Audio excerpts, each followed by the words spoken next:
Have you been wanting to see your favorite carnivore recipes in cookbook form? Then boy do I have the proposition for you. I've started an Indiegogo campaign. These funds will allow me to get this book out much quicker than I could otherwise. If you're interested in seeing what the perks are, check out the link in my description below or go to www.indiegogo.com/at/CarnivorousChef.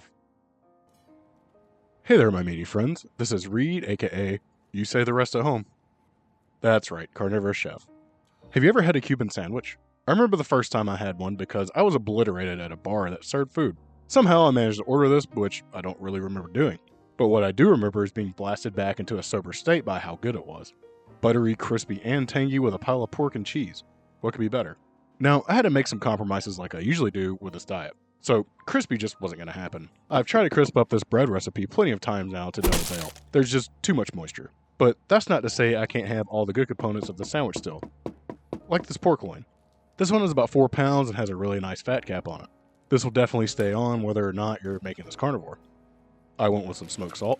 This is hickory smoke from Redmond's for the record. Go to redmond.life and use code TRASHCHEESE to save 15% off your order. I coated it liberally. Followed up with a liberal shaking of granulated garlic, a light dusting of cumin, and finally a few big smacks of smoked paprika. Once it's all on there, just give it a little rub and repeat on the other side. The only spice you should be careful with here is the cumin. Too much cumin is definitely off-putting. I'll leave the exact amounts in the recipe below. Usually there's some lime and orange associated with this pork, but I really didn't feel like adding this. You can if you want. Once all of your spices are coated in the pork, let it rest for about 20 minutes at room temperature. Once it's rested, place it to an oven at 400 degrees Fahrenheit or 250 degrees Celsius for 18 to 20 minutes per pound of pork. The goal is to hit 140 degrees Fahrenheit or 60 degrees Celsius internally. Now, while that's in the oven, we can make this bun.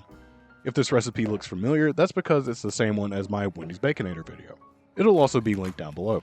For this, grab a blender or food processor and add in 8 ounces of cooked ground beef, 2 ounces of cream cheese, 1 teaspoon of baking powder, 2 ounces of pork rinds, and 6 eggs.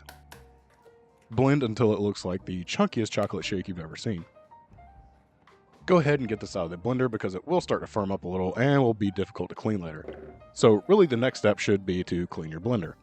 I was worried that if I didn't make the mold that the batter would just droop out. Put some parchment down on a pan, then grab an amount of aluminum foil and make a big old foil snake. Turn this big old snake into a big old loaf shape and place it onto your parchment. I probably made mine a touch too large, but you can make yours a bit smaller if you want. Pour your batter into the middle and smooth it out. Place this into your oven at 375 degrees Fahrenheit or 190 degrees Celsius for about 20 minutes or until firm. I basically just swap the pork and bun and reduce the heat. I've got that good timing, I suppose. Now, the goal is to get to medium on this pork. Here you can see that I'm under medium rare, but I don't care. Let this rest and it will continue to cook on the counter, as you'll see soon. I probably let mine rest for about 10 minutes before transferring onto a cutting board. Let me give this a quick taste. Yeah, that doesn't suck. Cut up some planks against the grain. This will make for a more tender sandwich experience later. Look at how juicy this is. Alright, this massive loaf is done. Let it cool for a few minutes before removing the foil. It'll likely be a little stuck, but that's fine.